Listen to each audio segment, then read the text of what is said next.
Look, it is a challenge in higher density areas for people to get outside and to spread their legs. And I then had to try and keep a straight face for the rest of the press conference. And I know that that's the Kiwi spirit will continue.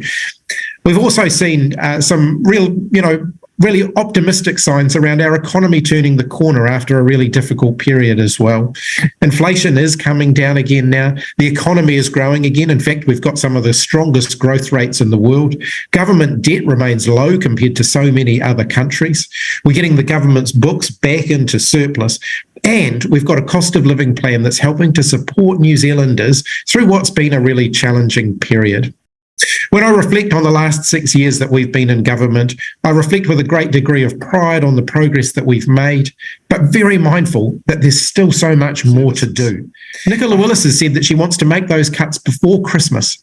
That means potentially thousands of New Zealanders out of work right before Christmas. And it's not just in Wellington. We're talking about public servants up and down our country, people working for the Department of Conservation who are preserving our conservation estate and providing tourists with the world-class experience they get when they come to New Zealand, people working at our border to keep drugs out, and people working in biosecurity to keep pests out of our country. These are the sorts of jobs that National talk about when they talk about a growth in the number of bureaucrats. They're actually people working on the front line to provide services to New Zealanders and to keep Kiwis safe. Thousands of them could be out of work before Christmas if there was a change of government. In fact, New Zealand's economy has grown faster under Labour, despite the fact that we have been through a global pandemic and we've had all of the natural disasters that we've dealt with. The economy's grown faster under Labour than it did under the last National government. And incidentally, it grew faster under the Clark-Cullen government than it did under the last National government as well. The idea that National governments grow the economy faster than Labour governments simply doesn't stack up. The track record, the data, the facts actually say otherwise. I Ashley Bloomfield, and he was partway through answering the next few questions that I realised exactly what it was that I had said.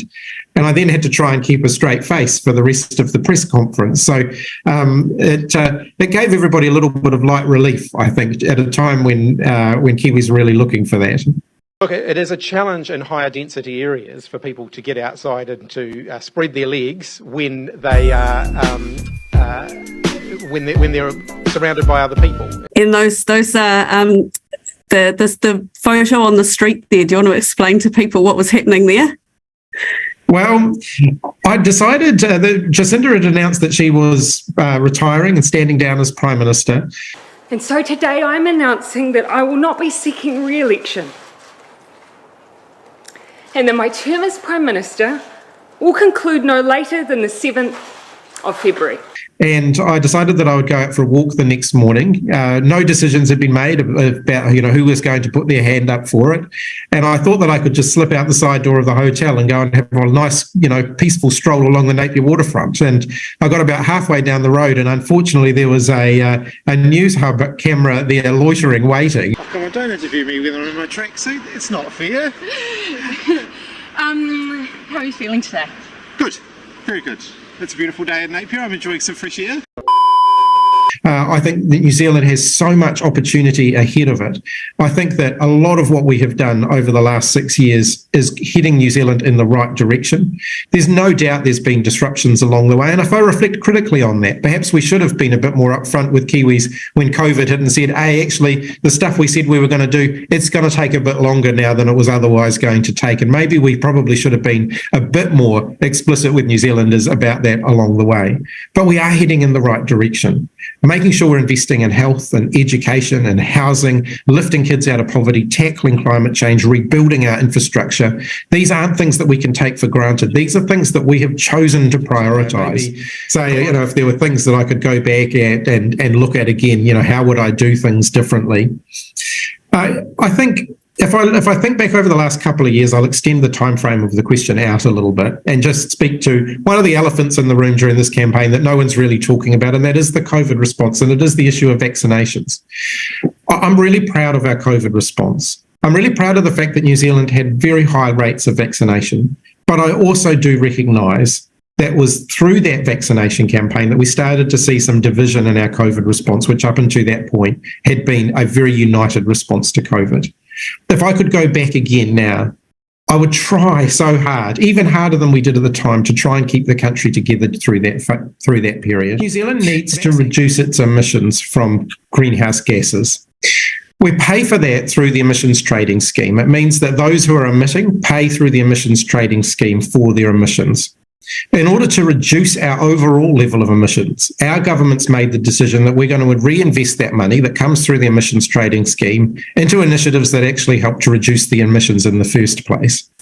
So things like the New Zealand Steel deal, for a relatively modest investment from the government through the emissions trading scheme, because bearing in mind that this is money that has been collected because through emissions, we're going to reinvest that in bringing down emissions. That's going to cut 1% of New Zealand's overall emissions every year.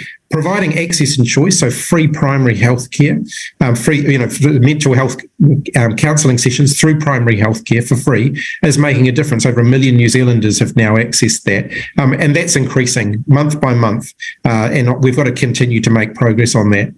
Some of the investments that we've been making in rebuilding our hospitals have actually involved targeted investments in rebuilding some of our mental health facilities, which we know are in some of the worst condition of any of the facilities that our hospitals operate in. And so we've got to do more of that as well. We'll make sure that we're continuing a focus on getting inflation back down, because that's going to help to get interest rates back down, and that's going to help all home buyers, and particularly first home buyers will be looking at that thinking, my goodness me, those mortgage repayments would be pretty lofty if interest rates stay higher for longer, which of course they would do under National, and that's what the economists have been making very clear over the last few days. There are some things that we're not going to do. We're not going to bring back interest deductibility or lower the bright line test, which is what the National Party are proposing to do, which would be a boon for landlords, and actually would likely again have an impact on first home buyers, because they would preference landlords over first home buyers. But the other thing that National wants to do is bring back foreign buyers into the market. That's going to push up house prices. And one of the great frustrations was the amount of time and energy that got put into progressing a whole lot of issues only for New Zealand First to change their mind at the last minute, and often for no particular apparent reason.